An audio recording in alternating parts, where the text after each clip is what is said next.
The thing that I think kept him in the cultural conversation, where his new releases failed to do that post Poltergeist, was the stuff that people were recognizing from older movies. People talk to me even now about the sort of aimlessness of so much of spontaneous combustion, and all I can say is, well, that's what it's like to watch Kiss Me Deadly. You're driving around, you're following this guy, you don't really know what he wants, but it ends in this kind of nuclear existentialist apocalypse that ends with the sort of destruction of the human body and the film noir femme fatale and all that, which is to say that genre itself explodes. And that is the kind of the thing that you can go to him where even if you don't like what he's doing or saying, you can recognize from the backlog of the body of work that influenced him. Something like The Damned Thing is like a full-on Bush-era remake of Texas Chainsaw. Ditto, Dance of the Dead is a Bush-era remake of Eggshells. It's a fun thing to see those patterns recur. And I understand that that is not the way that so many Americans approach, their art. They don't really care about that stuff. But that was the kind of mind that Tobe Hooper was kind of begging for when he was making his movies, that if he was making references to things, it was stuff that really made a profound impact on him. Obviously, we're talking about the Quatermass stuff, which is Lifeforce. Genre guys got that. But you tend to lose them when the reference points shift ever so far this way. I'm extremely fortunate that I was asked to do another video essay on the Mangler for the Arrow video release of the Mangler that's coming out in January. In showing the Mangler, I could compare it to Powell and Pressburger and Edgar Ulmer and Orson Welles. And that was really what I wanted to situate him as a sort of a Tarantino figure, but somebody who was still so attuned to the beats of the genre in which he was working that if you weren't somebody who was looking for bits of Hitchcock or Citizen Kane or whatever, you could still enjoy them as this kind of over-the-top genre thing. Oh, totally. It kind of like re-germinates those visual grammar motifs in like a newer, whether it's 70s, 80s, 90s. And he's kind of putting them in these like kind of pulpy, easy to dismiss as almost B-movie kind of settings. Exactly. Yeah. I mean, yeah, that's something like Night Terrors is on its face exactly the kind of no-budget trash that constantly made its way to VHS in the 90s. The Necronomicon. It was just like a gory, disgusting, H.P. Lovecraft-inspired movie. And Tobe Hooper, at first glance, appears to be working in the same wheelhouse until you start to take apart the compositions and the camera movements. And that was my window into Tobe Hooper, was the camera movements, so specifically in the Mangler. The Mangler opens kind of visually similarly to the way like Night Terrors opens a few years earlier. That's exactly right. Absolutely. It's that great shot coming down into the factory on the one hand, where you're seeing the gross machine churning and all that, which of course means that we're watching an essay on Marxism and labor and capital. And then on the other hand, with Night Terrors, you're following the Marquis de Sade into the grotesque dungeon and all that. But that's also, those live camera movements are also all over Texas Chainsaw Massacre. And it struck me as not due diligence for so many people to watch the movies and not draw the same conclusions about the fluidity of the camera work and how that was how meaning was created. It wasn't necessarily all relying on the edit. I mean, the edit comes into play in a very important fashion. I mean, you think about, obviously, Eggshells is a movie that relies on this sort of psychedelic momentum of the edit, but so does Texas Chainsaw at the very, in the final 10 minutes where you're seeing the close-ups of the eye, of Marilyn Burns' eye, and, kind of create chaos in that way. But for the most part, he doesn't rely on that. What he wants is for the camera to tell the story.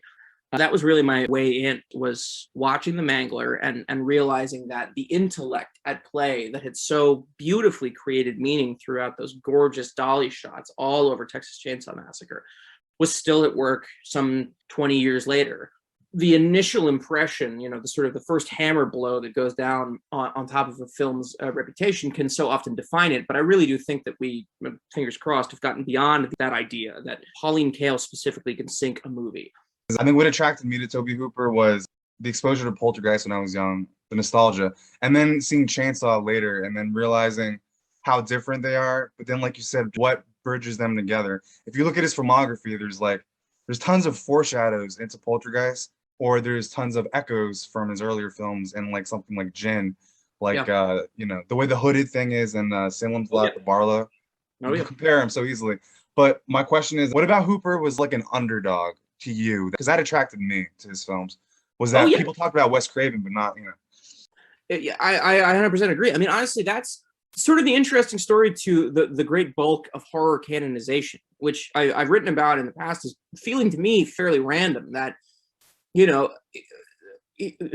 something that pissed me off from the word go about the show Stranger Things was that everyone on that show loved John Carpenter's The Thing. And that movie was a complete fucking failure when that came out, right?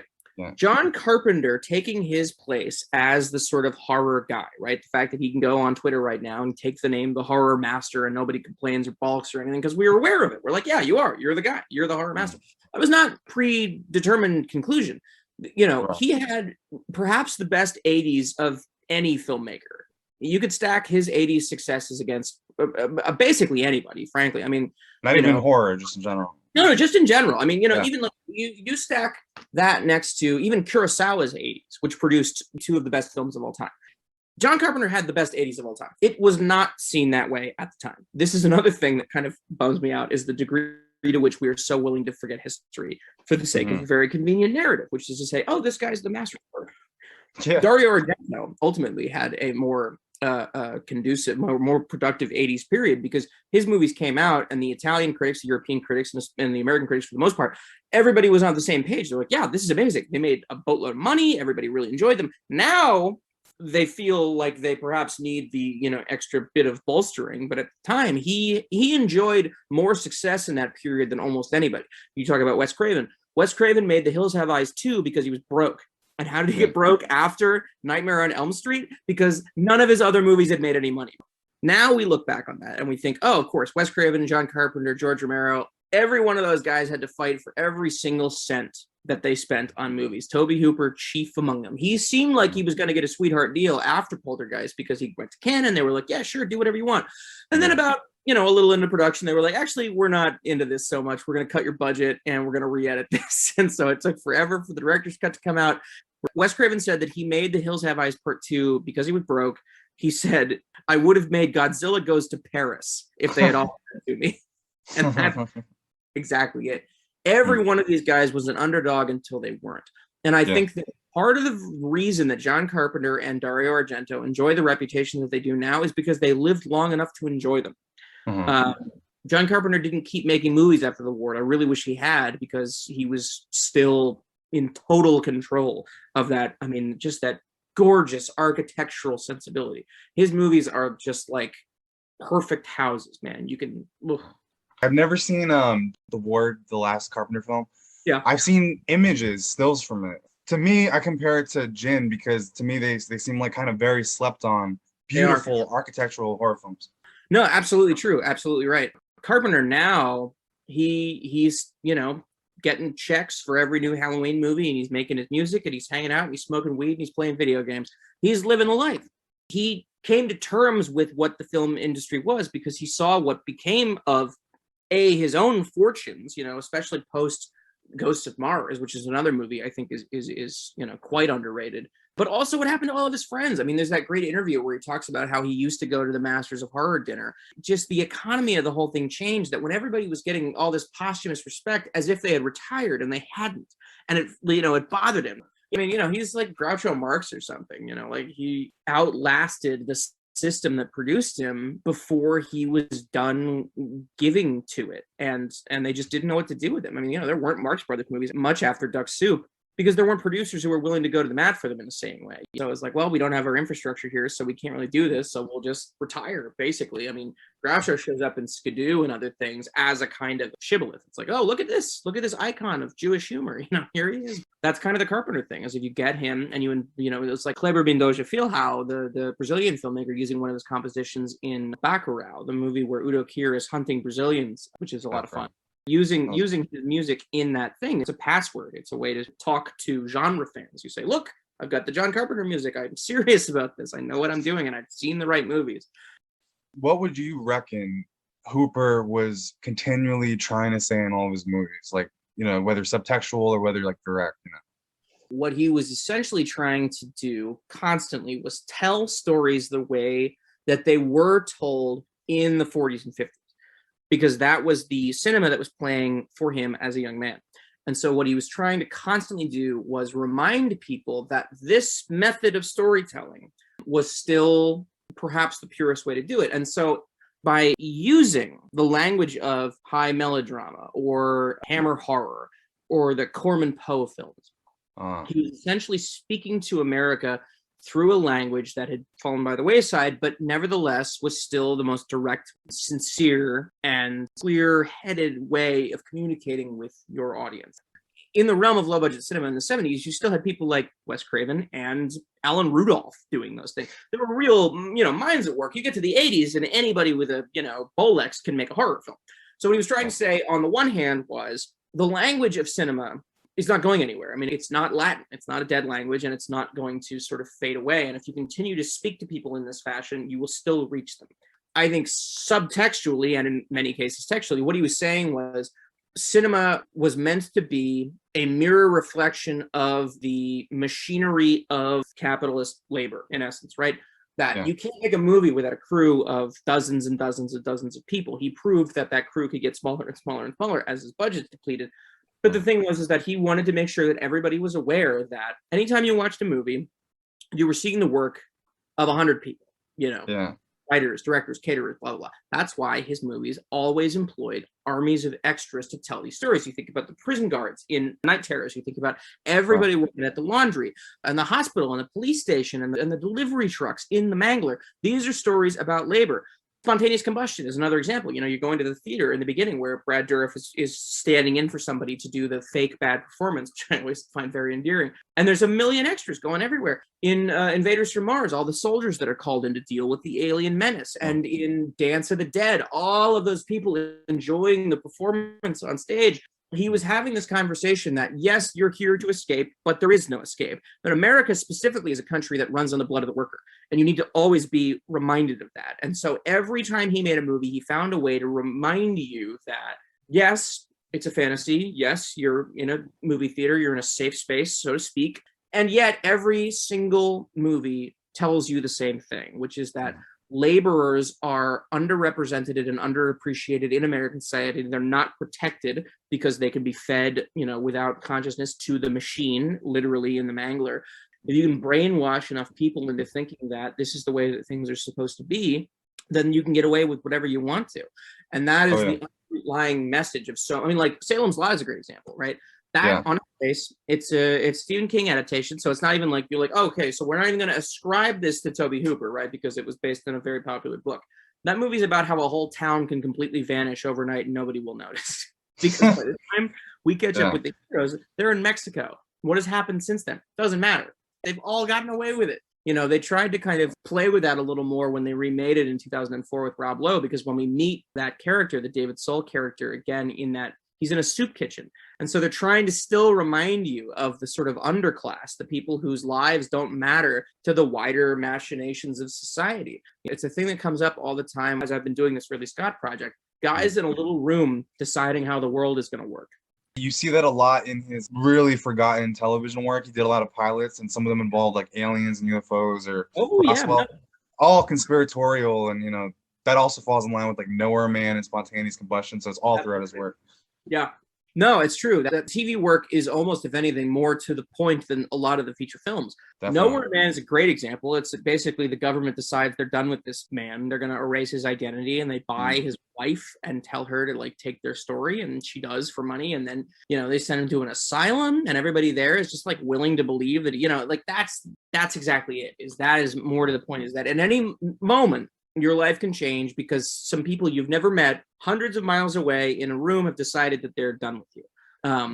Everything has its price. Everything has its price. It's true. I mean, like you think of it, like Nowhere Man is a great example, right? He goes to a foreign country, he takes a picture of an execution, and that's the impetus of the whole thing. I mean, Hooper directs it beautifully. He directs it in this kind of thing that has this perfect balance between, on the one hand, the naturalistic, on the other hand, the expressionistic, where so much of it consciously looks like the Cabinet of Dr. Caligari, which we of course know is a huge reference point to him because it shows up again in the apartment complex. But he takes a picture of war and they erase his life, which is basically saying in the way that the camera for Hooper is the same thing as any other piece of machinery in modern life, which is to say that if you participate in war, you are agreeing to let these people destroy your life or erase it or whatever, word you want to use. And that was exactly it, is that no, he didn't go and fight those wars. All he did was take evidence of it back with him. And that's enough. That's enough for them to take his life away. That's very interesting the way you described, like, he takes a snapshot of reality of war. This is what it is. And because of that, they go on this mission of like a race. It's crazy. Yeah. I mean, you think about Texas Chainsaw, right? They get close to the house, they see enough, and they kill them. And that's it. That's all it is. You see just behind the door or the curtain, or whatever it is, Invaders from Mars, the same thing. You see the inside of the spaceship and they're going to take your family and your life away. Because that stuff will be happening, whether or not you're peeking around the corner. And Tobe Hooper, his episode of Equalizer, everything that happens in that pilot would have happened whether or not he was there. That's the beauty of that. He's just there to capture one little bit of it, right? And one family's fortunes in that, which is that they don't have any money at all. They try to go to a homeless shelter. The homeless shelter is being preyed upon by a landlord. And that's exactly it. Hooper did that so often. And Poltergeist, same thing. They've paved over a burial ground. They didn't move the bodies. It didn't matter to them. Human life doesn't matter to them. Pick your them. Human life doesn't matter to them. Related to this, you mentioned how like he always wanted to do like a serious like Dickens adaptation. And that Equalizer episode, I think, is the closest he ever came to like. Yeah, he got close. He got close a couple of times, to making Bleak House or Christmas Carol or whatever. Christmas Carol, like box murders, like the conditions of the living place. Exactly. That's exactly right. It's the landlord, the great Dickens villain, right? And people are still mad about this. Landlords are still upset that Dickens made them look bad. That's like the foundational text for this stuff. I mean, at the same time that Karl Marx is sort of having his awakening, Dickens is writing, whoever else you want to pick, Melville and all that, the great awakening as the Industrial Revolution is happening about landlords and property owners and how much they are deliberately and maliciously keeping the poor from achieving whatever version of their dreams might be the thing. And Tobe Hooper sort of proves that no matter what had happened, and no matter, in fact, the technological innovations, including the invention of the camera and the Steenbeck and the lighting meter and all of these things that allowed modern cinema to exist, nothing had changed. Fundamentally, nothing had changed. If anything, it had gotten worse. Yeah, absolutely. That's why his movies get more and more relevant. Like, exactly. It's really interesting the way like he revisited the mythology of vampires so often in so many different, like, more scientific mythology. There's a reason, for instance, that we don't really see the vampire in the form that he takes until roughly about the Industrial Revolution, because the idea of sucking the blood of the poor doesn't really have a place in cinema until there is a everyday recurrence of that image. You see the grandpa in the first Chainsaw film, Leatherface cuts her finger, and then like the lifeblood of the young is then being used to feed these old, I mean, it's in the Mangler, obviously, the blood going into the machine, and that's absolutely the motif. And that was sort of another thing that was sort of unlocked the book for me, was the idea of vampirism or cannibalism, however you want to speak of it, because obviously in the case of something like the Mangler, it's not exactly cannibalism because a machine is not a person, and so it can't be species on species. That's it. It's one thing consuming another thing. It's a cinema about consumption. I heard somebody else like draw a parallel between Eaten Alive, which is obviously a crocodile, and then the Mangler machine.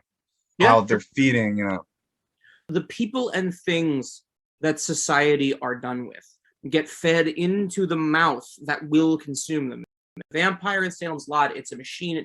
It's the house itself, literally trying to suck a family into it, and their labor and their fear and their woes and their future in Poltergeist. A house that just implodes in on itself. And that's the idea, is something will suck you down. There's that great image of the soldiers being pulled into the sand in Invaders from Mars. And that's exactly it. It's the land itself, seems in America like it wants to swallow you whole. And that's the great Tobe Hooper image. Well, it's cool as like something as early as Eggshells, like, which is very like stream of conscious and psychedelic. There's the shot of the thing. the closet almost. It foreshadows the closet in Poltergeist. And there's even the theme of like tenants squatting. Yes, it's true. Yeah, that commune house that they're trying essentially to live outside of the perimeters of regular life, and so they don't want a landlord or whatever, or they're trying to beat the system or the idea of a landlord by having 20 kids living there at the same time. That was the chair, the machine that like sucks them up into the bags and spits them out as black tar. That's one of the most amazing feats of low budget creativity I've ever laid eyes on. It's just amazing stuff that he was in, because again, it's this thing that's on his mind. He can't put it into, it's not calligraphy, but it's there. It's it's just, it doesn't matter who you are. You're a young person, something's going to get you, and they're going to take what you are, they're going to take your essence, they're going to spit it out as this disgusting fertilizer over the land.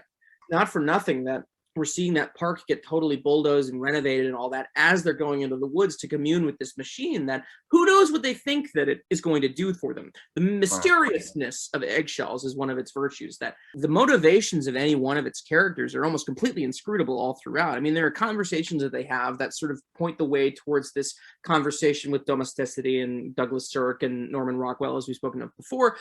But in general, the actions, the gestures don't play into any agreed upon schema or anything. They are, like you're saying, stream of consciousness. Why go to the basement to pick up a sword? Why fight the thing in the basement? Why fight the eye? Why go into the woods? Why follow the balloons? Because they must. Simply because they must. Oh, of course, yeah. That is very dreamlike too. You know, the fact that like in Eaten Alive, when the dad is talking like gibberish and barking like the dog that just got killed, like why is he doing that?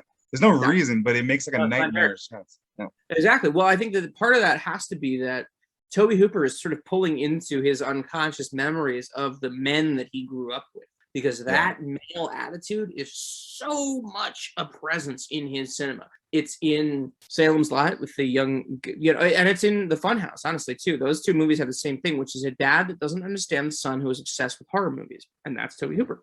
And then you've got Poltergeist, where you've got a dad who's completely unmanned by the things happening to and by his children. He doesn't understand any of it. He's like willing and he wants to, but ultimately it's the mom who really saves the day in that movie, Jo Beth Williams. I've had a lot of conversations with a lot of my gay friends of a certain age group, and that performance really speaks to them because there's something so loving about it. Like, it seems at first this kind of like airheaded, making it up as she goes kind of hippie mom, but at the end she is so steadfastly dedicated to the safety of her children that she will go into another dimension to save them. There's no father in Mortuary. There's no father in Dance of the Dead. The absent father is just sort of a metaphor for so much of American life. I'm hearkening right now to like Invaders from Mars, the way like the dad's the first one to become infected. That's exactly right. Exactly. Yes. And it reminds me of the scene in The Shining, actually, where, and I think he does a very good job acting the bottom character. The scene when the father, Jack Nicholson, is with his son in the bedroom, and it's very creepy. That kind of weird dissonance and insanity that's coming out in the father. There's a huge following behind the school of thought that there is a bizarre sexual abuse situation going on with Danny and Jack in that movie. The Shining could be about anything. Invaders from Mars, though, can only be about a couple of things because it's so literal. A good question would be like, where do you see in Hooper's filmography, where do you see him approaching Kubrick's aesthetic and in what works? Well, the aesthetic is maybe the last place that they meet.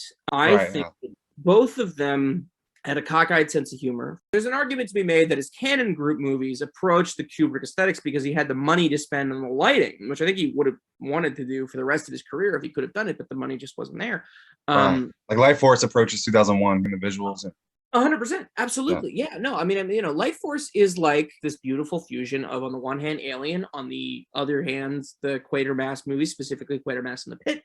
And also, on our third hand, 2001: A Space Odyssey, and on our fourth hand, something like Dawn of the Dead, or Quatermass 2, I guess is the other thing, is that Enemy from Space or Quatermass 2 has the zombies being controlled by aliens. I think erroneously ascribe that to a more modern thing because it feels so modern when he does it. I don't know why they're not making Quatermass movies like right now or series or whatever. You could clean the fuck up. The idea that Doctor Who has been on the air consistently for the last fucking 50 years or whatever, and there is only the Quatermass shit from the fucking, 50s, 60s, and 70s. Like, it's time. It's high time for somebody to resurrect that.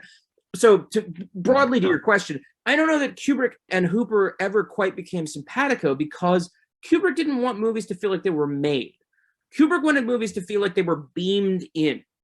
But like you said, Hooper's films are much more about the medium of filmmaking itself. That's exactly right. Preminger is a filmmaker that constantly invites questions into the idea of the mise-en-scène and the stunt work and all that stuff, because you're looking at a proscenium and everything that goes on in a proscenium is like, how are you doing this? Why are you doing this? He's very much in that realm, and Hooper certainly loved the proscenium. So maybe Preminger is the Rosetta Stone there as far as a popular entertainer of the cinema in the same way. But even still, Hooper is such a sort of interesting figure that it's difficult for me on first glance to pick somebody who kind of does what he does. Roy Ward Baker, maybe, who made Quatermass in the Pit, is another good example. Kind of like Preminger, who was like a studio hand who nevertheless created these really beautiful and interesting and intricate and specific films that are also dynamite entertainment. You reference like a lot of really good movies that I want to see. You reminded me of like a book I read, which was supposed to be about how to read literature like the way some professor does. Good literature, this person says, has references and allusions to all sorts of like classic works like Shakespeare. And when you read that, part of the satisfaction of reading it is like, oh, that's what it's from. You're doing the same thing. You're talking about the same thing, but with techniques and cinema, Well, And it's a blessing and a curse in a way, because on the one hand, I would give anything to watch a movie and not think anything. You know what I mean? Like to just sort of commune with the image and be like, wow, look at that. Isn't that exciting? So much of the experience of watching modern cinema is I'm never surprised, and thus I am never surprising. I mean, that's why like something like maybe Eggshells or like parts of like Night Terrors, they're very surprising, where I don't really think about. I'm just like kind of, and those are kind of like relatively low budget. Yeah. One definitely is, those are kind of like surprising movies where the I mean, techniques are in there. Yeah. Yeah, no, it's true. I was surprised in watching the Tobe Hooper movies more than I was, the bulk of pick your canonical American filmmaker or whatever. The thing that always pissed me off when I would read about Tobe Hooper was, on the one hand, people complaining about logic fallacies or whatever in the Mangler, and I was like, why are they doing this? Like, who fucking cares? Do you enjoy looking at it or don't you? And then on the other hand, people talking about Texas Chainsaw Massacre like it was the work of serial killers. That movie is a ballet. There isn't a foot wrong in that film. Everything is precise. You can't just do that. And that's an example of like a movie where, you talk about the extras alluding to the massive budgets of filmmaking and all these things. Friedkin would say, when you're a director, you have like 1,000-pound pen. But when the budget's that small and you're all starting off like that, it's oftentimes like distilled between like a 4-man crew, and the vision can kind of come across in a much more pure way. It's true. It's very true. I mean, that was certainly when you get to Spontaneous Combustion, Night Terrors, and The Mangler, and even, frankly, his Masters of Horror movies, there is less pressure to do things the way that other people want you to do them. Yeah. His TV work is fairly conventional. Maybe in hindsight, I perhaps need to apply a more contemporary lens to something like his mid-90s TV work. Dark Skies, the White House show. That looks like... It looks like The West Wing to me now, but at the time, what must that have looked like? How strange must that have been to turn on the TV and see that when you're not used to seeing that vision of the White House through this nostalgic auburn glow? Yeah. Peculiar. And that was done by the cinematographer of Jaws, did that cinematography. That's right, Bill Butler, incredible photographer who was having a very strange decade. He also shot Anaconda, which is one of my favorite movies. But that's, Bill Butler shot that, and that's exactly it. It's like, I should perhaps have spent a little more time kind of trying to imagine what TV looked like, because like he did that Ghost Story show for it's for UPN.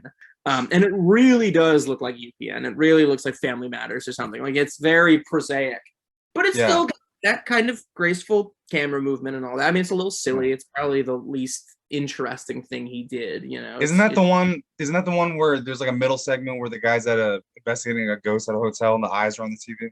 That's exactly right. That's creepy.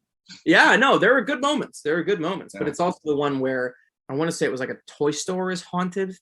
Yeah. And that shit doesn't work at all. No. but that's exactly it. You got to put yourself in the shoes of the people who are watching it for the first time. And it's like, yes, now it looks ridiculous. But then what must it have looked like? Because he had made Freddy's Nightmares, and that's practically a Bava film, That looks like Planet of the Vampires, that thing. It's gorgeous. I still remember some shots, of really good shots in it. Oh, absolutely fantastic. I mean, that really stays with you, in a way I wasn't, even prepared for it. The fatal mistake that audiences have made with his films and his other work is that they treat it like unidimensionally. So they see something like The Mangler and they say, maybe one scene early on is scary and then it's like goofy, or, they don't see the visual side of it. They don't see all these different layers to it. They just kind of interpret it in one way and they miss most of it because of it. Exactly. Tone. And especially in the 90s, which is really the last time that this was such a bulwark against the proliferation of interesting voices. If people were laughing at what you were doing, that was really the end of the conversation. I mean, it was why, like, Scream, everybody knows that movie's important and that movie is good. And it unfortunately became this thing that gave people permission to laugh at stuff that was just the way that stuff was done. I mean, business as usual became absurd in a post-Scream world. It was why even the Halloween movies started to sound like Scream movies, where everybody was talking about other horror conventions. Scream Mhm. gave people permission to laugh at everything that had come beforehand, and I don't think that we've ever gotten quit of that attitude. We then lost touch with the idea that just because something is earnest does not mean that it is failing at its mission. American cinema cannot survive on sarcasm alone. Even you go back to like Looney Tunes, which is perhaps the country's most like beautiful form of humor that it ever had. There's nothing sarcastic about that. I mean, there are, moments, certainly, but all that, you have to believe that Elmer Fudd thinks that Bugs Bunny is a woman. You just have to. You can't be smarter than the cartoon. You have to believe in the fucking cartoon logic. An interesting thing about the whole Looney Tunes aesthetic is that I feel like Hooper, I think he had really wide genre dexterity, and that did an episode of Amazing Stories that to me feels like a Looney. It's very like, in a good way, cartoonish. Yeah. Patton Oswalt brought this up when we had our Patreon summit. Scorsese brought up the idea that a Chuck Jones cartoon is a lesson. Yes, it's a beautiful, beautiful, funny piece of comedy. It's 5 minutes of the funniest shit that you've ever seen in your life. But beyond that, every frame is gorgeous. And then they go to Joe Dante. Joe Dante actually likes this stuff, and they fight him tooth and nail on every single creative decision. You were not simply laughing at the movie, you were watching the color scheme and the depth of field and whatever else is going on. You have to sit through the whole thing. And that's the kind of cultural graffiti that I can get behind, where you actually have to take the artifact seriously. You can't sneer at its existence from a safe distance. I figured because I read most of your book, and it's really, really good. I was wondering I think at this point you've like absorbed so much of his, all of his work that you can distill what you want to say about it, or maybe interesting things. At your service, let's do it. So his first short that's listed is The Abyss, but as far as I know, it's not. I was not able to find it, unfortunately. I think he did a lot of documentary work and a lot of like PSA stuff. Certainly, according to Kit Carson's version of his upbringing, he was a very, very prolific young man, but I think a lot of that stuff got lost in the archives of whatever Texas, company that he was working for. This made me wonder, like, I can only imagine that the PSA things that Tobe did that are not available to the public anymore, that they're basically kind of informing what he would do with the documentary he does and then Chainsaw. Well, when you think about like George Romero's PSA, the amusement park that the Lutheran Services paid for, that was released on Shudder last year, and that's one of his best fucking movies. That's one of the scariest films of the 70s. Good. Yeah, you should check that out if you haven't. It's so good. Yeah, I'm definitely gonna watch that. I think his next film was The Heisters. It's like Looney Tunes-ish or Hammer-ish or something. Yes, I mean it's a perfect fusion. It's Looney Tunes, Roger Corman, and Hammer. That's where it is, and it's beautiful. It's just like 10 minutes of just perfect madcap comedy, lots of great sound gag. It's like Looney Tunes. It's a movie that can only exist in the form that it's in. You couldn't tell the Heisters as a joke. You need to see the Heisters, and that's why I love it. And then Down Friday Street, which I know you love, and I know I saw it maybe twice, and I think it's a very simple, very stripped back, but very deep and kind of moving movie. Agree. One of those great movies that kind of suggests a lot that doesn't show up. It suggests the apocalypse. Tobe Hooper would have been a kid who grew up with Duck and Cover, which was this regiment of anti-nuclear behavior that kids are supposed to have. Growing up during the Cold War, you can ask your parents about this. They used to watch shorts. The whole idea was that if the Soviets drop a bomb on you, you're supposed to duck and cover under your desk, and that's going to save you from nuclear annihilation. Scary shit. It's like a childish version. Yeah, no, it's absurdly childish. But there were these conversations being had, but the thing was that we needed to stir up all this fear in the event that we went to war with the Soviets. And so we needed to make it seem like they were going to drop bombs on us, That's another, actually, speaking of Joe Dante, you want another movie that basically lines up perfect with Down Friday Street, watch his movie Matinee about the Cuban Missile Crisis. I want to see that.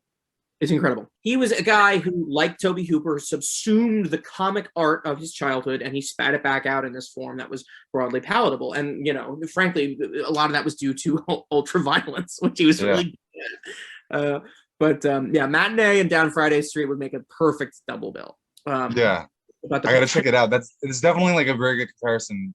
I was thinking about that before, Joe Dante and Tobe Hooper.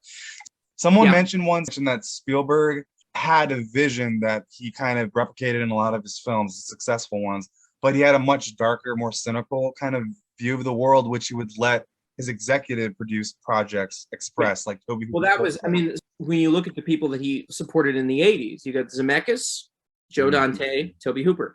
Right. Each of them darker in their way. I mean, you know, Tobe Hooper and Joe Dante had no trouble confronting the darkness because they had other ambitions. Yeah. And they both had an anti like corporate kind of view. Fucking A, yeah. They came by that opinion, honestly, because they worked for heartless corporations day in and day out. You know, whoever it was, whether it was like scrappy upstarts like Cannon who slashed all his budgets, or it was Gulf Western or whatever the fuck, they all worked for corporations, and every corporation said, go fuck yourself. We don't care about the artist. What we want is product. Right. And both of those guys had to kind of bite their tongues. And like, I feel like Joe Dante was probably a little more forceful about that stuff. Like every single compromise he's ever had to make, he's given an interview about it afterwards. Tobe Hooper was not that guy. Tobe Hooper was much more soft-spoken, much more polite. He was a Southern gentleman in that way. So the way that people used to describe Hunter Thompson in person, that's kind of what I feel like about Tobe, is that they used to say that when you met Hunter Thompson, he was an old school regal Southern gentleman. He was like Gone with the Wind. Yeah. And then, of course, he would write the most despicable, disgraceful things about American politicians and the American way of life. Tobe Hooper would make movies about them in that way, but he never quite spoke about them in that way. And that was a little different. And that was exactly the thing, is that a guy like Tobe Hooper, he would make a movie about what a disgraceful entity the American identity is, but he wouldn't come out and say it. No, that's brilliant. Yeah, I mean, that's the way to do it. Kind of like lace it within your work, subtle or whatever it is. Exactly. Yeah. It's there. So that the people producing it don't know that you're using their money to make that message. That's exactly right. And I can't help but feel like he and Steven Spielberg must have had conversations about that. And that was the thing, is I love Steven Spielberg with all my heart and soul. I think he's an incredible artist and a beautiful thinker. I just fucking love him. And if I ever got a chance to talk to him, I would ask him about Tobe Hooper, because I wanted to know the conversations that they have. And I don't think that he was the villain on Poltergeist. I really don't. I don't either. They definitely shared so many sensibilities that would allow them to do that collaboration. Exactly. It's unfairly malign to pick a side in that debate, because I think that they were on the same page in so many important ways. I just want to know. I want to know what their relationship was like. I would kill to just hear like a couple of words about that. Like collaborations, like I've collaborated on like one or two writing things with a friend of mine. Like it doesn't really matter where you end and the other person begins. What matters is that there's just energy, and work. That's definitely what happened with them. Yeah, the work is what matters. And honestly, I mean, if you wanted a pure distillation of a perfect collaboration between sensibilities, that movie is fucking perfect. That movie is so fucking good.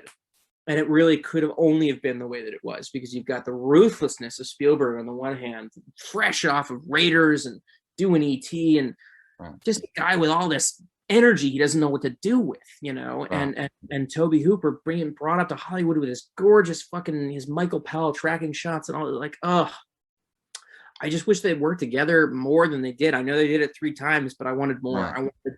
I wanted the next Tobe Hooper project to be another Spielberg thing. Like, I just feel like they could have worked magic. They really seemed to connect. And they definitely complemented each other's strengths and whatnot. Absolutely. Yeah. And when we get to Salem's Lot, I'm going to bring up the Poltergeist again because of the song. Yeah, man. Yeah. So the Peter, Paul, and Mary documentary, The Song Is Love. Have you seen that? Incredible. I love it so much because perhaps more than any of his other work, it's a film that tackles head on the work of social justice and what it means to put yourself out there and be at the head of the movement, and how awkward that can sometimes be, that when you're marching in a demonstration about the violence against Black bodies, and you're this white folk singer at the head of that march, how peculiar that can be and all that. But nevertheless, to not shy away from the challenge of that, to still put your life and your work and your reputation on the line to say the things that are important to you, which of course Tobe Hooper did all through his career. Peter, Paul, and Mary, they were like Fleet Foxes. Everybody could enjoy them, but they were nevertheless incredibly politics forward. They were firebrands. They wanted you to know. They wanted you to like understand what they believed in, what they cared about, and that is incredibly important. And that's where they and Tobe Hooper meet in the middle. The recording that they do, the performance of the Great Mandela in this film is really powerful, where they're like, kind of going past what the microphones are capable of recording. It's really haunting. It's incredible. Maybe lastly on the documentary, what would you say it foreshadows in his first big success, the Chainsaw Massacre? The idea of confronting a problem through nonviolence. Mm. Peter, Paul, and Mary are using folk music to combat very real violence against. I mean, like Kent State, right? Okay, insane patriotic jingoistic nonsense from G. Gordon Liddy. And how do you combat something that you can't see? How do you combat an attitude? How do you deal with the fact that your neighbors hate you? How do you deal with the fact that you're going to walk onto somebody's property looking to use their phone and they'll bash you in the head and saw you into meat and feed you to the next person who drives up? And that's a very interesting theme that runs through those three works. But it's interesting that when I interviewed the cinematographer, Daniel Pearl, that's what he thought the movie was about what the rednecks would do if they got their hands on the hippies. Yeah. No, it's true.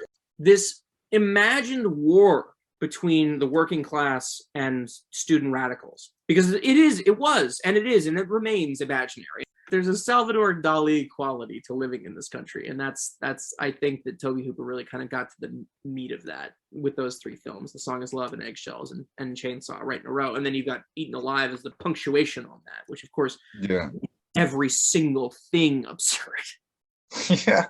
All right. Yeah. So Texas Chainsaw Massacre. There's a lot that's been said about this movie that I'm sure you know about, but I'm sure you've got some things that you are unique to your own. The truth about America in that film, you cannot deny the things that it says and the way that it says it. It says it so persuasively. I mean, it's like Walt Whitman almost. So much of Texas Chainsaw comes from Flannery O'Connor. There's a Gatsby element to it. There's a Melvillian aspect to it. The idea of Ahab as Leatherface and the whale and all, like, it's just like all of America is in that movie. I really do think that it is the quintessential work of American art. Everything that you want to prove about the American character, about the American narrative, about our art and our response to art and our response to the world and our role in the world, there it is. It's all in that movie. Somebody walks into your house, you cut their head off with a fucking chainsaw. Like, yeah, that's who we are. That is who we are as people fundamentally. Also, we're down the road selling you them as barbecue and like politely issuing you a warning not to go down the road to go get killed, but not really taking much of an interest in you as a person. You can't fuck with Chainsaw. Chainsaw's perfect. I'm with you. Yeah, it stays with me because of what it evokes as opposed to what it shows. Not just in terms of like the gore that it suggests, but I agree. The subtext and the themes and the American attitudes that you discuss that you can't defeat. Or, that kind of dualism between the left and the right. All these things, these warring things kind of distilled in this one movie. But again, the other thing that I want to say too is the narrative about Chainsaw, the only thing that I really wanted to correct when I was writing the book is the idea that it was like not meticulously crafted. That it like feels like the proto found footage movie. That's horseshit. It is so specifically made. I hope to God we can lose that narrative. That it's like a thing that is just like, wow, it feels like dangerous because like who's making it? It's like, I'm sorry, dude, the killer's like 30 feet of dolly track. Like, fuck you. This is and it really kind of shatters kind of right off the get-go in his career. It kind of shatters the image that he gained at some point, which is this notion that he was kind of like a lazy, kind of like Texas lackadaisical, where Spielberg had to like step in and take charge for. The truth is, on that movie, like, you don't get a movie like that from a director who was, laid back about it. Every image is just so, Well, to go back to the 80s slasher films, watch The Dorm That Dripped Blood. Watch Mother's Day. The little mistakes that crop up in works like that, that's what happens when you're not Tobe Hooper. Yeah. And like Paul Lynch, I love Paul Lynch so much. He was not Tobe Hooper. And so his movies do not have the mathematical precision of the best of Tobe Hooper. And I don't mean that as an insult, because almost nobody was Tobe Hooper. You know what I mean? Carpenter was up to the Tobe Hooper standard. And that's why after a while, there were no mistakes. Everything was the way that it was supposed to be. For sure. And maybe one last thing I can add is that, of course, I love the idea that like physical distress on a movie shoot, especially one like that in the early 70s, contribute something of greatness to the art. Because at that point, those amateur actors, they might have been good actors and all, but you don't act your way through that kind of heat. You just live it. Eventually, it's just like, I think that contributes to that sense that it's like a snuff film. Beautiful thing about it is, yes, you act your way through it, but you don't fucking direct your way through it. You can't just be like, I don't know, man, put the camera over fucking there and get that movie. And like they did like the legendary like 30 something hour shoot. Like Yes! you gotta really like have like, you know, a commitment. You have to mean it. You have to mean every single decision. You know, it's like, you know, George Romero never got as specific, and it was because in a lot of cases he refused Hollywood money. He never got as specific as Tobe Hooper, much as I love George. And I think George is amazing. Dawn of the Dead is probably my favorite film. He was never as aesthetically specific as Tobe Hooper. Interesting. What about sound and pacing? Because I noticed Chainsaw Massacre has tuning fork sound effects that sound like a severed nerve or like nails on a chalkboard. And then the pacing, the long like hippies meandering, that adds, I think. What would you say about his peers like in the horror department? Let's contemporaneously, okay? Yeah. Dawn of the Dead, which has about 5 cuts that you can watch right now. You got the Italian cut, you got the super long cut, you got the director's cut, you got the theatrical cut. John Carpenter's Assault on Precinct 13. Beautiful movie. You're not going to hear me say an ill word about it. Nevertheless, there are things about that movie that could have been tightened up just a hair. Yeah. You think about the conversations for the most part, right? Where there's a lot of dead air.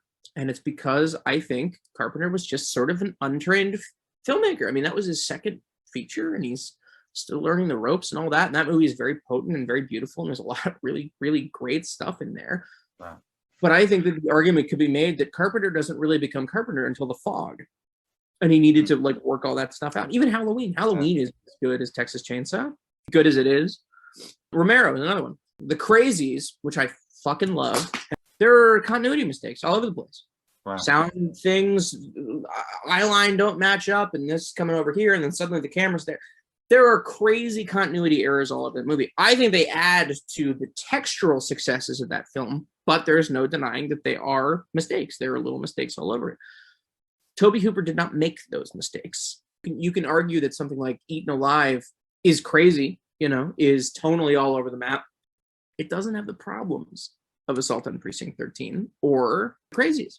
Tobe Hooper was a little ahead of them. And that's like, it's crazy to hear myself say that because I love and respect Carpenter and Romero so much, but it's true. Or even Wes Craven. Hills Have Eyes. Hills Have Eyes works because it feels like insane. You know, anything could happen in that movie. Somebody walks through the door and the camera's just like, you know, doing the verite thing works beautifully in the case of Hills Have Eyes, which I fucking love. Yeah. But you get away with a lot in that regard. You get away with a lot when you're making a movie feel like it's happening to you instead of being presented to you. Exactly.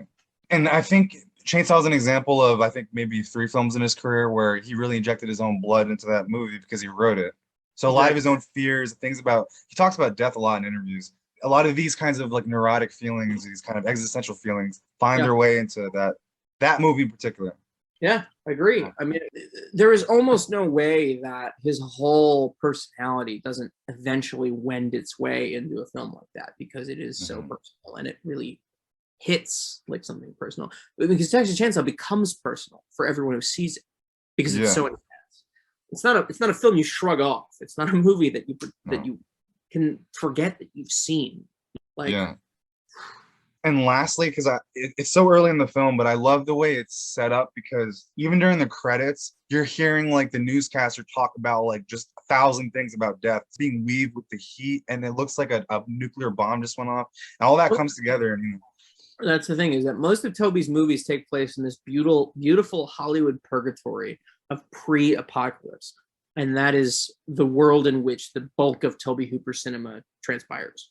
Definitely. Like the next one, Eaten Alive, definitely. You get a sense when you arrive at the hotel. You're just coming from a terrible place, you know, the whorehouse. Eaten Alive, like spontaneous combustion, it feels like it is transpiring in the reflection of an atom bomb explosion. Because nobody's behavior suggests that there will be a tomorrow. Yes. Great movie. I just noticed this on a recent viewing. I love the way that Buck. Robert Englund. Yeah, Robert Englund's first role in one of his films.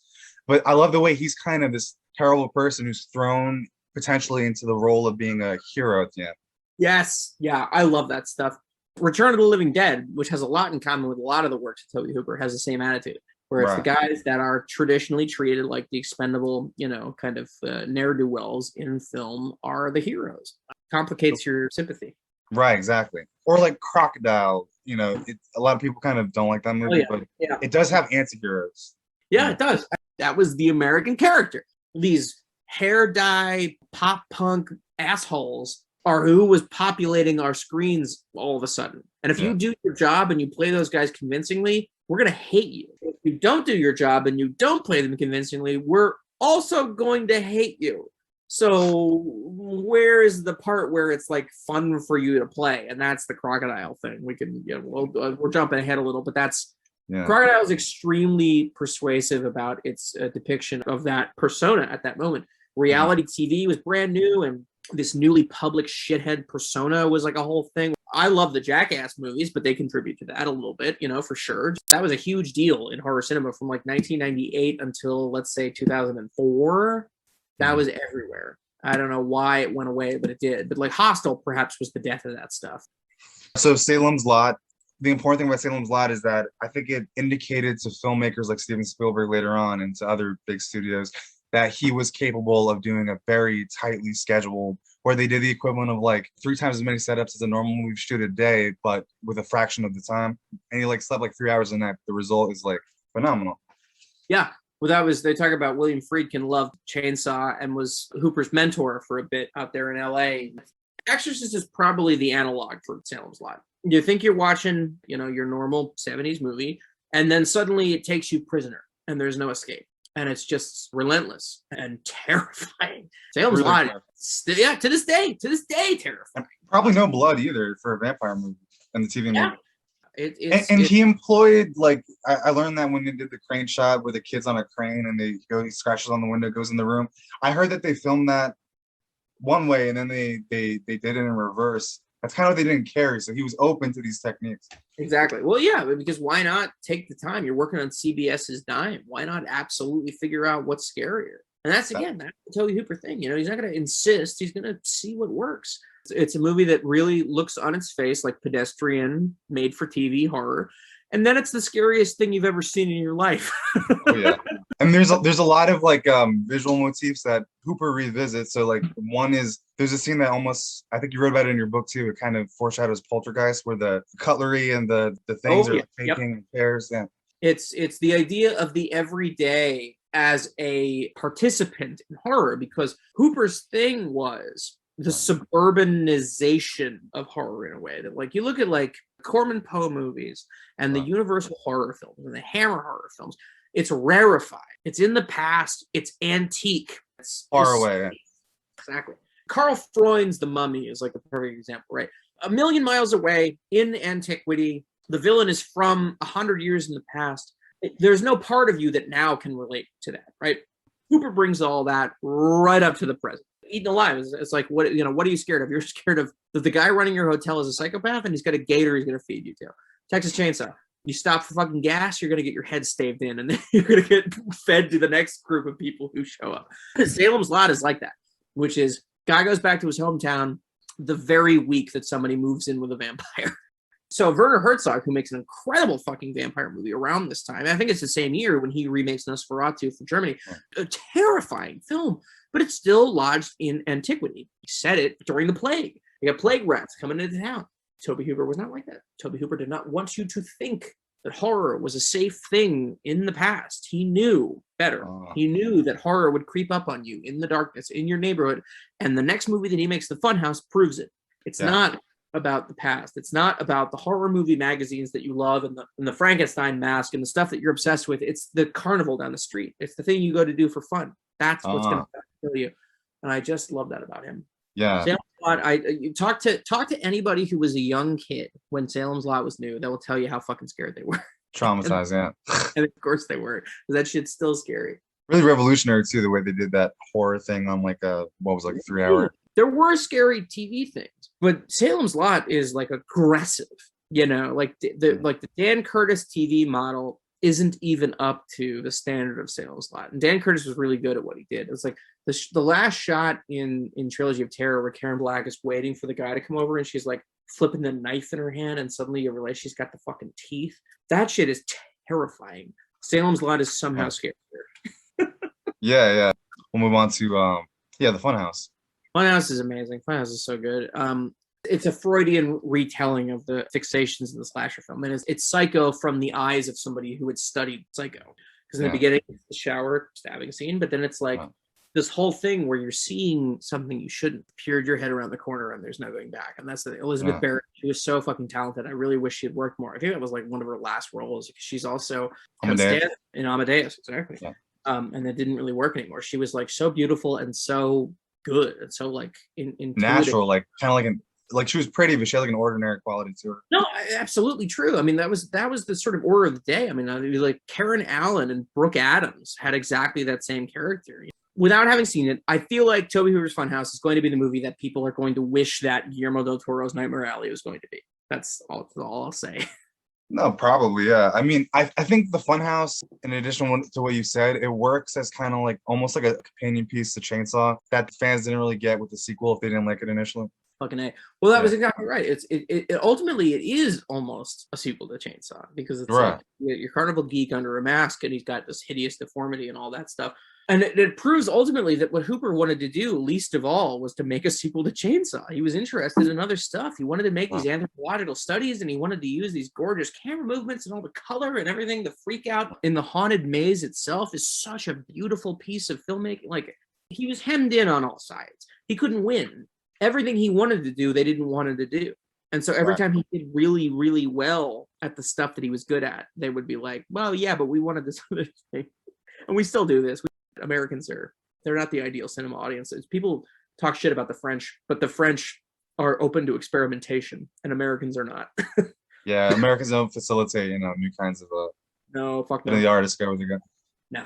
What's interesting about the Funhouse is that there's a moment at the end where the freak, the monster, the anomaly, whatever, he's chasing her down in this really well-established, creepy, a lot of silence at first before the monster comes in. And there's cranes and hooks and things ready to get you. And then when she hits him to defend herself, you don't feel like, you go get him. No. That is like a well-established thing it goes as far back as the Frankenstein monster for James Whale, but also the House of Wax. Vincent Price is the villain and our heroine beats against him and his face falls apart. And you see this scarred visage beneath that. And that's from an older set of reference points. Where it's not as easy as Monster Maiden. There's more at work. And that's beautifully seen there on your part. It's not as easy as she wins. It's somebody loses. Exactly. It reminded me of if I had a pet, like a dog that got rabbit or whatever, and it's trying to bite me and I hit, it doesn't feel good. It's like everybody loses and it's like an ugly situation. That's exactly right. Yeah. And that's him. It's the complicating of the audience's sympathy. At the end of Salem's Lot, when he has to drive the stake into his girlfriend's heart, that's not a win. Maybe he defeated one more vampire, but he's miserable and he's killed somebody we like now because we've seen the whole movie. And that's something he does really well. I think he that's one of his real feelings. Leatherface. He humanizes the dark sides. Yeah. I mean, Leatherface is one of the great villains. You don't want him to hurt. You want him to get hurt by the end of that movie. You've seen him. It's like, Tobe Hooper talks about that. It's a movie about a bad day. Everyone's having a bad day. And Leatherface is as much the victim as he is the victimizer because he's literally think about how crazy it is that there's Jason, there's all these slasher villains, and then there's Leatherface, who's literally just a mentally retarded person in a very bad situation. Exactly. Very weird. Yeah, and there's also the sort of trans subtext of Leatherface. Somebody who not only doesn't know what they are, but doesn't know who they are, doesn't know which part of themselves they want to respond to. I think there's something beautifully human about Leatherface, and that's definitely the quest for the self. No, totally, yeah. I think that's what makes that movie endure is that there's all these layers to it, human layers. Yeah. Another thing about the Funhouse that's interesting is it's done in Salem's Lot too, where something in the background, a person's creeping and watching. And it's done again in Night Terrors. Yeah, it's everything that he does. It's somebody spying on a lifestyle they don't understand. Didn't understand. Thinking about Sean Carson in Invaders from Mars spying on Mrs. McKelch eating the frog and all that. Tobe Hooper did this so fucking beautifully. The idea of you're a kid and you look down the hallway and you see something you don't understand. And it's the scariest thing you've ever seen. And it involves your parents. So who do you tell? Who can you ask? It's just amazing. He tapped into that fantastically. And that's why his studies of adolescence perhaps cloy as much as they do, because these are people who grew up without knowing who to ask. Crocodile, great example. These are kids who were supposed to have figured their shit out or whatever. They're going to be the next class of, adults, but they're still children. They don't know. Because who told them? Nobody. Because who is there to tell them? Nobody. Those are really good points. And there's also there's the fan when the woman's falling down the trap door. The fan, you know, is very reminiscent of, I think, his next movie, Poltergeist, the way it flickers the TV. Oh yeah, well, there's that idea which also recurs in David Fincher's Alien 3. There's a great thing with Yeah. it's the idea, I think, of the doorway of light, basically, which of course hints back to our idea of the womb space, right? Down the end of the hallway, there's the birthing space. That's the real world, and blah blah blah. And that stuff gets a lot of play throughout Tobe Hooper's filmography. Is down there is where life starts or ends, you know. Right. Especially because Tobe Hooper is somebody who's very attuned to the idea of womanhood specifically, and the things that you're supposed to not want as a woman. And so those spaces, womb spaces, and abortion imagery and stuff like that, they are all over his filmography, and that's yeah. And the abortion theme, especially in his last movie.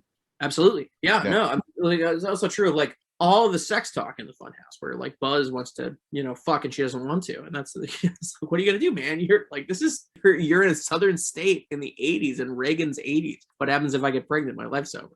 That's exactly it.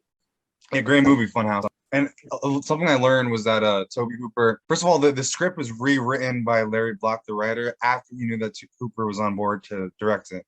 So that's why I think it works so well as that kind of like companion piece of Chainsaw. And Hooper didn't really write anything into it, but he had the idea for a scene where the dad is talking to the freak character. This kind of like bonding thing. And I think it's a very important scene. And it's funny. It's right out of Chainsaw. It's Jim Sydow. It's Jim Sydow saying, "Look what your brother did at the door." Lifeforce is what are your main thoughts about that? Just a beautiful piece of pop art. I mean, like pulp madness. Every shot is beautiful. Every performance is amazing. Proof, Tobe Hooper was a visual artist on a par with anyone that you want to sort of match him against. The opening 20 minutes where every shot of the inside of the spacecraft is the most incredible thing you've ever seen in your life. The idea of Peter Firth, who of course was just an Equus, being this disgusting, disgraceful cop who's just filled with purpose, and he's, you know, they're interrogating, he's slapping a woman around, and they're like, "You don't have to stay here," and he goes, "I'll hang around, I'm a natural voyeur." Like, that's it. Cinema as a window into the most depraved impulses of human beings. I mean, perhaps overly male impulses, but I think that you'll find there are a lot of women who like Lifeforce as well. It is a very kind of male movie, if you think about it. It is a very male movie, but at the same time, I mean, Steve Railsback and Patrick Stewart kiss, you know, and any woman who enjoys the sight of Matilda May is in for quite the bounty. Exactly. What is there not to like about Lifeforce is perhaps the question I'll ask our listening public. I think that's as daring and peculiar and specific as pulp cinema gets, and I just think it's fantastic. It definitely feels like a movie that should not have been made. Like it's like almost like an alternative universe movie. Agree. Because it's so good. But I do see, because some people think if they change the title to like Space Vampires, that it would have. I've heard that, and I don't know, man. I don't buy that. I don't think you were fighting against Puritanism. I think you were fighting against a puritanical anti-trash attitude. It's the same reason that Ishtar failed. Another incredible fucking movie with a female presence front and center in the form of director and writer Elaine May. I think that degeneracy was seen as fatuous. I think that people were geared against the wasting of money and the stating overly of people's fixations and fetishes. And just the idea of admitting you had an erection was like a bad thing in the 80s. Yeah. What's interesting about that movie, sometimes I think it is my favorite of his movies. Right there with you. I think some days it is. And it really, I think, especially, you know, the director's cut really takes its time. There's so much in it to appreciate. And it's so British. You know? Yes, I mean, it is very British because, again, this is a man who had done his homework and seen a billion Hammer films. And certainly you could argue Frank Finlay is giving a Peter Cushing performance, but you could also say that perhaps a Patrick Stewart. But also, it's so hyperactive and so crazy and so exciting to look at, you know? Like, yes, it's... And it is scary. It's like operatic and action-packed, but it's also scary. Well, it's like people talk about the director's cut. They say, like, "Oh, it's Ridley Scott-esque." I was like, I don't think Ridley Scott was ever this horny. I really don't. Neither he nor Michael Mann, neither of them was ever as horny as Lifeforce is. And I think it takes a nice Southern boy to make a movie like that, where nobody assumes anything about him, and then he gets on set. They're like, "Can we maybe shave her pubic hair off?" This is a real thing he asked. I kind of see it as like almost like it's a different style for him. I mean, it's not a different style. What am I saying? It's not like Chainsaw Massacre, Eggshell. It's not. It's a mixture of those two, actually. Tonally, it's different. I think that basically what he understood, and there's a meme going around that has been for the last 6 months. By the time this airs, it'll be ancient history. He understood the assignment. He was making a broad, pulpy, hugely expressionistic piece of script. Yeah, it's like the thing is, okay, so the best of British genre, think of it like a woman in a corset. Right. The British censors were crazy. They hated violence, they hated sex, they hated all of that. You're Tobe Hooper and you say, all right, I'm going to make the most English genre film possible. So what do? I am the woman in the corset. I'm going to be tearing against it, every single thing, so that I can rip the fucking thing off. And I will make the British genre film that they couldn't make. The first Hammer film that ever had nudity in it was 1970s Crescendo.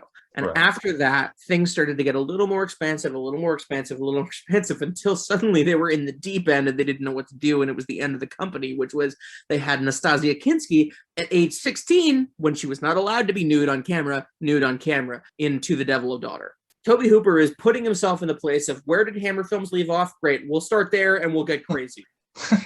So it's a very, like, in a good way, like, indulgent movie. Yes. Yeah. Tobe Hooper, they came to him, they gave him all this canon money, and they said, what do you want to do? And he said, I want to make the fourth Quatermass movie. And he did it. He made the last Hammer film. I've argued before that The Watcher in the Woods is perhaps the last true Hammer film, but Lifeforce is really the last Hammer film. That's a beautiful expression of love for cinema and studio history and all this stuff. And it's the kind of thing you only do when you're a nerd like Tobe Hooper, who has internalized the history of Hammer films. Yeah. It's very much only a movie that he could have made, even though it seems, if you know him just based on like Chainsaw, that it doesn't seem like the kind of movie you'd associate with. He was trying to expand the definition of what a Tobe Hooper film was. And I wish more people had him head on, because then we wouldn't be having this conversation. Right. People would be like, oh, it's Tobe Hooper who loves film history. He's Tarantino before Tarantino. And Tarantino is a huge fan of that movie. Even he told Hooper, you know, I love that movie when it came out. I saw it like multiple times.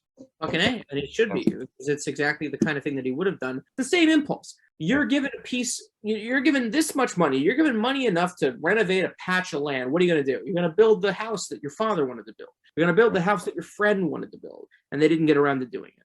Oh, definitely. What are your thoughts on Invaders? Because I think it's amazing. It's underrated. Title sequence is hilarious to me, because it seems like you're about to watch an episode of OG Star Trek or something. Again, maybe the purest distillation of his sort of subtextual interests, right? The land eating people and the sins of the father and the oddness of the father, and looking for a surrogate mother in Karen Black, and Lorraine Newman is there, and Louise Fletcher, who of course was Nurse Ratched. It's, you know, his interest in classic Hollywood and repurposing classic Hollywood and making something new with it. And all. It's very funny too. Yeah, incredibly funny, but also very distressing. And very disturbing. Very disturbing. I mean, that darker. I think it's both darker and funnier than people realize. I agree. Yeah. It feels every bit a child's dream. I didn't realize how hopeless and kind of like nihilistic the ending is. It's kind of like, it sets you up to think like, oh, this is another one of those dumb, it's just a dream. But then it's not a dream. It's the reality is that it's a nightmare. It's worse than it was just a dream. And darker perhaps than Spielberg would get until Munich or War of the Worlds. Or War of the Worlds, yeah. War of the Worlds feels like him backtracking to Invaders, which I love, because he had produced Taken, and Tobe had directed for Taken. And I just feel like some part of him was like, this isn't dark enough. We're going to get even weirder, and we're going to get even worse. War of the Worlds is so fucking weird. That's it's me a and my great dad. movie.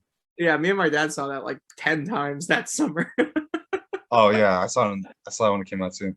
You got a sense in like Temple of Doom that he was capable of being dark, and maybe some other films, but War of the Worlds is really like, it's like a terrorist attack, you know. Around. Yeah, no. Yeah. Oh my god. Well, he turns 9/11 into an alien invasion, so he's like he's mixing real world shit with our nightmares. Exactly. And he was the only one who couldn't have gotten away with it. That's the thing. Not even Tobe Hooper, who'd been doing that for the last 50 years, they wouldn't let him do it. You know, like you could make Dance of the Dead, which sort of says the same thing, but you couldn't do it for that money, and you couldn't release it as a 4-quadrant thing, you know, in like Times Square and on every street corner. Like, oh my god, what a fucking... Again, I just love Spielberg. I think he's fantastic. A fan mentioned the scene where the scientist, played by Bud Cort, funny cameo, he says, you know, oh, you know, he's trying to be friendly, and he's like, you guys are friendly? Kills him. Yeah, and then they kill him, and that's very much like a reversal of like a Spielbergian up to that It point. is. Well, it feels like an answer to E.T. in a way, where like Exactly. Invaders. Oh, the humor struck me in a way that didn't strike me the first time I saw it. There's a scene where Louise Fletcher, she's like, "You missed your field trip, David." She pulls him by his face out of the car.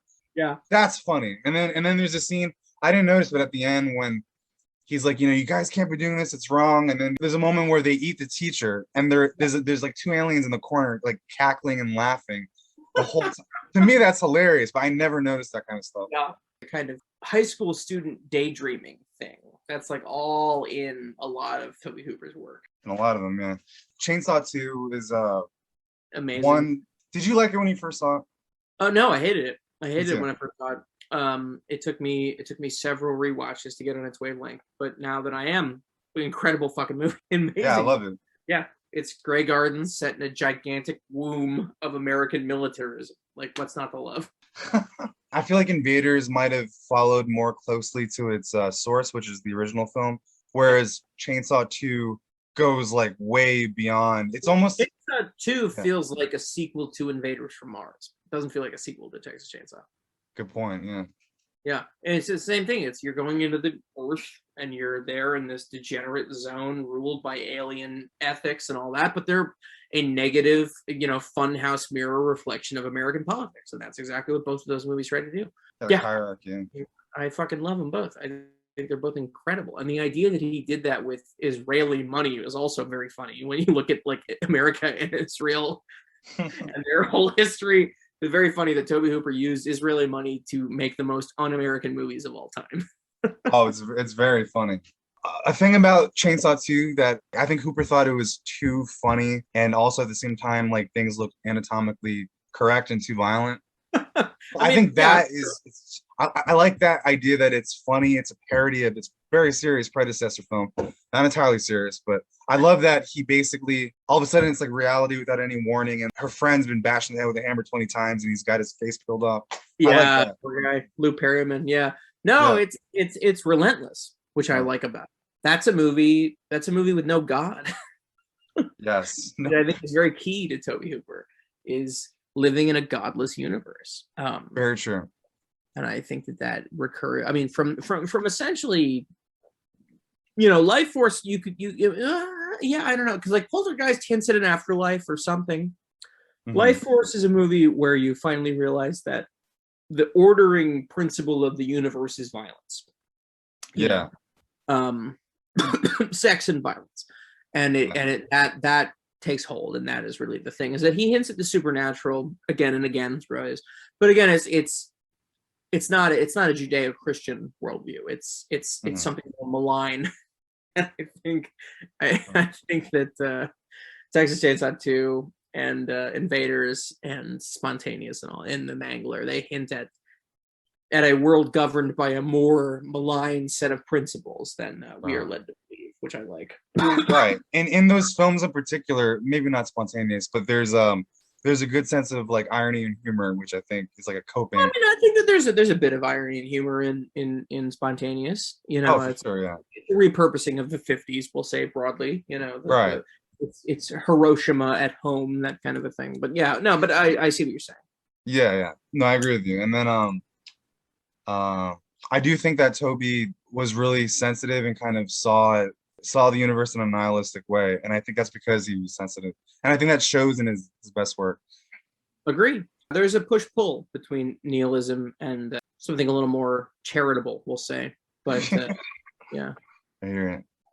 So yeah, another last thing about Miss Stardust, the Amazing Stories, was that if you compare that to the Equalizer episode he does next on TV, they're so different tonally.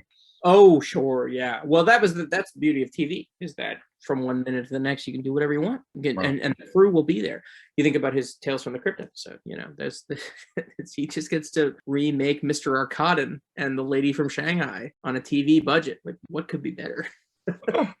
So next one, Equalizer. I could just say about that Equalizer episode real quick that I thought it was really refreshing to see him tackle those themes that he would put in his kind of subtext, but more head on and simple. I agree. I love that episode of television. It's the kind of the thing where you really wish that he had been allowed to just make non-genre stuff because he had a knack for it. He had a feel for it. He could have been William Friedkin making crime stories and comedies and whatever drama. Right. They didn't let him do it, but he was clearly ready for it. And the rest of his TV work definitely shows kind of that he was. Fucking absolutely, yeah, no, tonal register, absolutely. He was ready for anything. He could have done anything. Definitely. We both like the Freddy's Nightmare episodes. You compared it to Mario Bava. Baba, yeah. Really, really good stuff. Just beautiful frame, good color. Freddy's a real bastard in that episode. Like they're putting gasoline on him, and he's like, "Yeah, I'm thirsty. Just lay it on me." Pig. They actually somebody did a video comparing him in that pilot to how he was in a remake, where he's running away and screaming because they're putting the stuff on him, make him look like a pussy, basically. Yeah. Well, I think Tobe and Robert Englund were both completely unafraid of that stuff, which I love. I mean, like, obviously his performance in Night Terrors as both, Paul, the cult leader, and the Marquis de Sade, that's an actor who wants to get the shit kicked out of him. And he's just so what a talent. Oh my God. To be able to look him in the face and be like, you really did it, man. You really did everything. You got it all right. Spontaneous Combustion is a movie that I think is the one that I rewatched the most. I don't know why. No, I mean, I absolutely get that. That is an incredible Brad Dourif performance that hints at the best things about a Brad Dourif performance, which is that the minute that the threshold of the human body's capacity to absorb pain seems to end is where Brad Dourif performances begin. Very well put. He is simply one of the most watchable faces for that reason, because you keep looking for some hint that he will put a barrier between himself and the performance, and it just never arrives.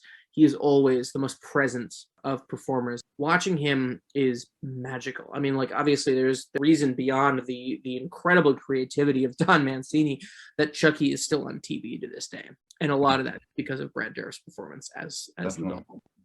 He's very good in Wise Blood, which is a Flattery O'Connor. Yes, exactly. Yes. Which is probably why Tobe Hooper wanted to work with him, because he was in a Flannery adaptation, which is also true of Texas Chainsaw, which is A Good Man Is Hard to Find. But beyond that, yeah, you're right about that. I mean, he's incredible. He's just fucking incredible. He's in Ragtime, and he's so good in that. He's in Deadwood, and he's so good in that. He's in a billion low-budget sci-fi things throughout the 90s and the 2000s. He's good. And yet, he just never seems to get enough credit, I don't think. He's not putting the right roles. He never became Jeff Bridges, which is a shame because he deserved it. He put in the work more than any other actor. I think about Kyle MacLachlan. Kyle MacLachlan's a good analog, doing incredible work in Blue Velvet and Dune and Twin Peaks. He didn't phone in a day in his life. He was in Showgirls, and he gave every bit of himself to that performance too. Another really underrated actor. Yeah. And another good point to make about Spontaneous is that one of the few times that he wrote the script, and I heard largely by himself. So a lot of his own thoughts and feelings about the world is in this work. Makes perfect sense, if I'm honest, because it's a lot of nuclear stuff, and it's a lot of what he was concerned about as a filmmaker, even when he was not making those things, was about what America had done to the world.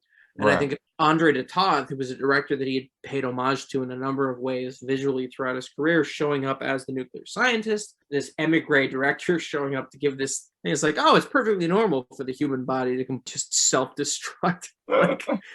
They would if they'd exposed themselves to 10 seconds of American foreign policy. Incredible. Just what a savvy piece of image making. I totally. Visually, the sets, the camera work are phenomenal. The lighting is really good, and it's almost like some kind of a warped, what you'd call an origin story today. But there's no happy ending where it's just annihilation. Yeah, it should become Spider-Man, which Tobe Hooper was supposed to direct, right? It's the guy who gets special power from the nuclear, but it doesn't, because Tobe Hooper was not a romantic. He didn't think that trauma gave you powers. He thought that trauma destroyed you. Because he's right. I'm glad we talked about this, because that's a very good point. So he did a Tales from the Crypt episode. Good stuff. More secondhand Orson Welles doing amazing work. Having Whoopi Goldberg as your special guest links him to Welles, because Welles had access to all of Hollywood's rich and powerful. He was dating Rita Hayworth and all this stuff. I think it's very good. It's not my favorite of his by any measure, but it's quite assured work. Very good. I'm Dangerous Tonight. You're a big fan of. Oh God, I'm Dangerous Tonight. That's Take Back the Night feminism, the movie. The moment in that is Mechanic is walking to her car, and there's a woman walking behind her, and she thinks that she's like an agent of destruction, but it's really that the two of them are scared of each other because there's a man out there killing people. And there's only a man out there killing people because of the haunted dress, but whatever. But they have this moment where they're just like, this sucks. Walking back to our car sucks. And that hasn't gone anywhere. That is still a thing. That is such a fucking window into, again, the American character, which Tobe Hooper understood because he understood things about women and women's lives that he was supposed to. I don't want to say things that oversell his case as the feminist filmmaker, but he was at least paying attention. And that moment is incredible. I love I'm Dangerous Tonight. I could watch that any night of the week. I think it's just stupendous work. I agree with you. I saw it once. I definitely got to rewatch it. What about Night Terrors? I mean, as we've talked about, his Edgar Ulmer film, his movie about this sort of like, you know, fictionalized response to Orientalism, which is such a huge tendency in the American cinema that everybody wants to make a movie about sort of the Casbah or whatever the fuck, and everybody gets it wrong. Tobe Hooper starts by admitting that it's wrong, that it's nonsense, that it's like, oh, this is a white man's version of all of this stuff, because that's what started as Bill Finley at the airport being all fidgety, being like, I'm not into this today. Right. It's so savvy. It's so smart. It kind of like slips by you in the first time you watch it, but when he's at the airport and he sees Sabina. Yes. Yeah, he gives the impression they've had like a history. She gives the impression they've had like a sexual history, but then he's trying to like talk about her later, like, oh, she's bad news or whatever. Like he's better than her. Well, because the thing is, they have a sexual history, but he's like, he's too chicken shit to be like, oh yeah, no, I like fucked a bunch of women who were, because he's supposed to be a Christian missionary. Exactly. And that's, again, it's the beautiful hypocrisy of the American experiment, is you go abroad and you lie about everything. Tobe Hooper would have made a great ride post to somebody like Mike Leigh. He and Mike Leigh had a lot in common, you know, like the idea of making movies constantly that look like something that they aren't. Have you seen Abigail's Party? I have not seen that one. That's one of the few that I haven't. I think my Mike Leigh knowledge starts at about 1990. Secrets and Lies and Naked, and of course Peterloo, which is one of my favorite films of all time, which has a lot in common with Tobe Hooper, by the way. Incredible fucking movie. I was going to mention about Night Terrors because I think this is a movie that people will, I think, continue to dismiss as it amasses like a small following. But there's scenes in that movie that I think are some of the best shot scenes that Tobe's ever done. Like from the point to where, spoiler, but when the dad gets beheaded, that shot's amazing. The next shot when she's shivering in the fetal position is amazing. That shot that looks like the girl from X-Men, you know, the green. Yep. That is amazing. That's all amazing. No, everything about it. It's the stuff you can get away with when you think that nobody's watching. Yeah. And a project like this, you don't think that anybody's looking over your shoulder. And it was the only thing. What can I get away with no money and with no supervision? You said it was like the anti-Indiana Jones? Because it is. It's a movie about how archaeologists are evil. So like a little bit of a fuck you to Steven Spielberg. There's a Patrick Coburn quote. In post-war Iraq, or rather post-Saddam Iraq, there were no secular heroes. There were no zealots in this movie that are supposed to be the heroes. So on the one hand, you've got Robert Englund with his Marquis de Sade worship, and on the other hand, you got Bill Finley with his belief that Christianity is here to set everybody free, but the heroes are Muslims. Right. But you don't hear from them because they're not the heroes of the movie, but that's exactly it. And Tobe Hooper leaves enough room for doubt for you to understand all that. That is really cool. Yeah, William Finley was rejected by Spielberg. This is, I think, Finley's words, from doing the role of Mark Casella's role in Poltergeist. Yep. I think it's very ironic. I think it might have been intentional. I don't know that Tobe Hooper got rejected by Spielberg as his Indiana Jones. I think that's beautiful. But it's also just true because it's the kind of thing that they would have been looking for. Look at the cast of Salem's Lot. What do they have in common? They're all weird-looking guys. You know, Reggie Alder, James Mason at that point, you know, Jeffrey Lewis and Kenneth McMillan. And what does Spielberg's heroes have in common? They're all handsome as shit. Now it's all there is because people like Spielberg normalized it. So there's many episodes of television he did in the 90s that are very, very good. One is Dark Skies. Love Dark Skies. I mean, you know, proto West Wing. Dark Skies is amazing because it seems like it's prestige TV until the alien crawls out of R.G. Armstrong's fucking body like it's alien. It's so good. That's exactly what a countermyth should be, right? It looks respectable on the surface and then it gets insane. It takes a true personality to actually make those changes. Not that anybody fucking gave a shit while he was doing it, but he did. Yeah, it's very funny when the guy does a really good job as the general when he's like, does this look like a Russian to you? Yeah. That's a Jim Cameron quote. I think it's J.T. Walsh, right? J.T. Walsh is that's from The Abyss. They say, does anybody think that was a Russian puddle of water? Tobe Hooper being the kind of like underdog of the American cinema, like you said before, you know, he's allowed to raise those points because nobody's watching him. He can do whatever he wants. Exactly, yeah. A really good one. It's short, but it's called The Maze. It's with Thora Birch. Good one. I like The Maze very much, but I think that the other one he did with Jamie Kennedy is a little better. The Cargo. Cargo. Yeah, I like The Cargo. I think it's the same anthology program. In that one, Jamie Kennedy sees that there's immigrants in a shipping container on the boat that he's working on, and he tries to free them, but of course it's like they're like vicious mermaid people. It's like such a beautiful heel turn from Tobe Hooper. The Maze is fun. I like Thora Birch a lot. I wish she had a better career than she wound up with. The Maze has a Twilight Zone gimmick, and I think that Tobe Hooper really didn't do very well with a conciseness of plot like that.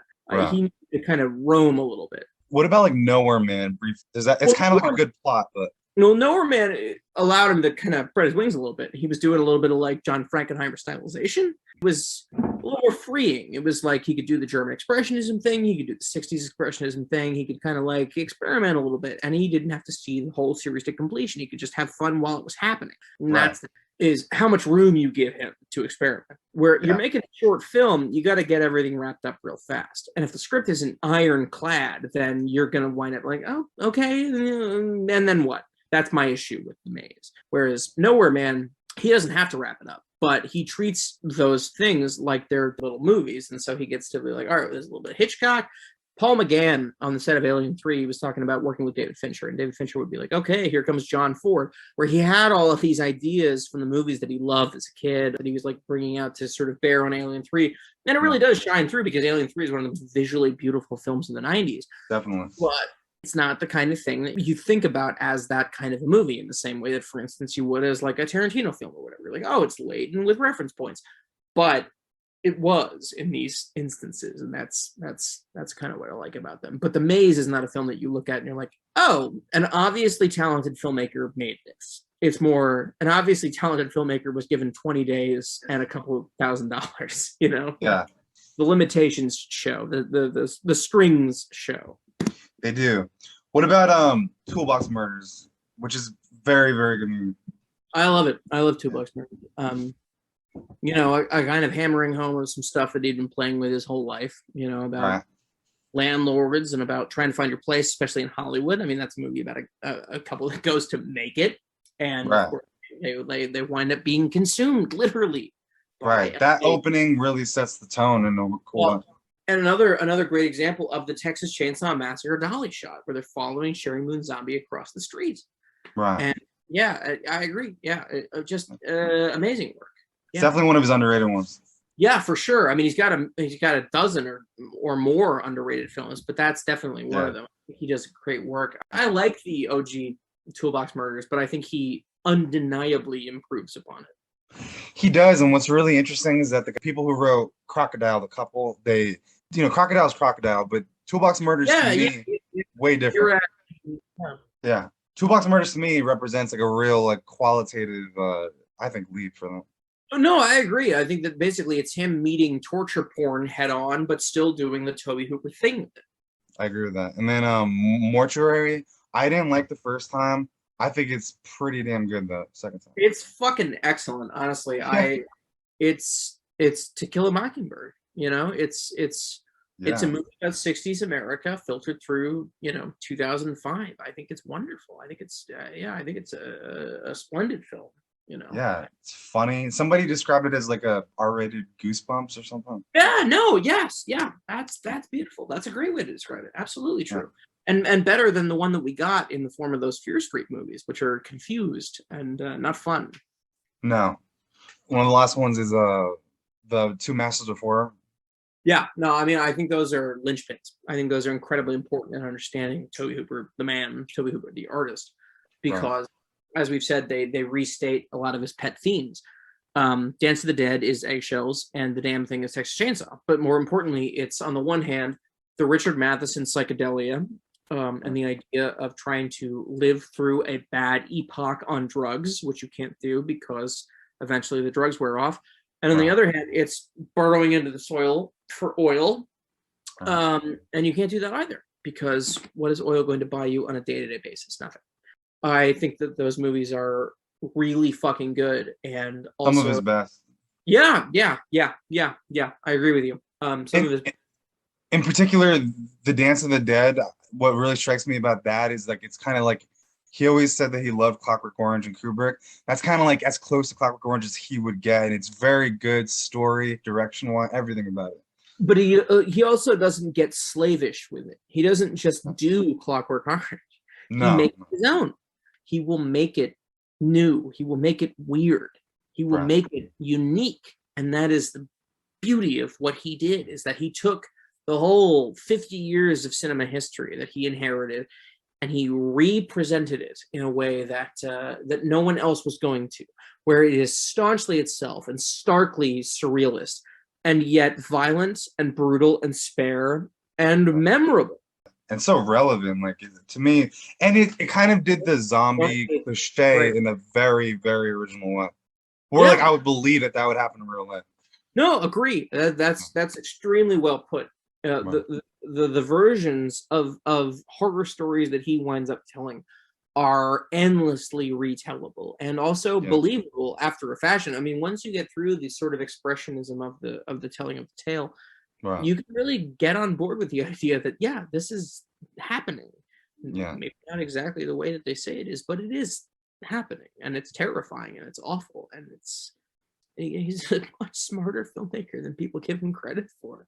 Definitely, yeah. That's why to me he's like one of the great underdog filmmakers. And then lastly, oh, by the way, Ted Raimi's hilarious in The Damn Thing. Yeah, he's great in that. Yeah.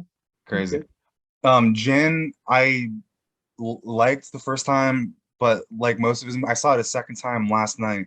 I really thought that was a good movie. I agree with you. I liked it. I liked it a lot the first time I saw it. I was like, oh, this guy's still operating at full capacity here. He's still got a full tank.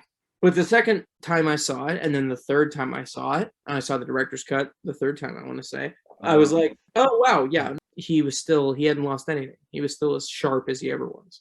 I mean, it really like reminded me of the way Chainsaw's atmosphere was very quiet, very deliberate, but very slow, but very eerie. And that's how it was in Djinn. The thing is that he evolved with what the demands of modern horror cinema was.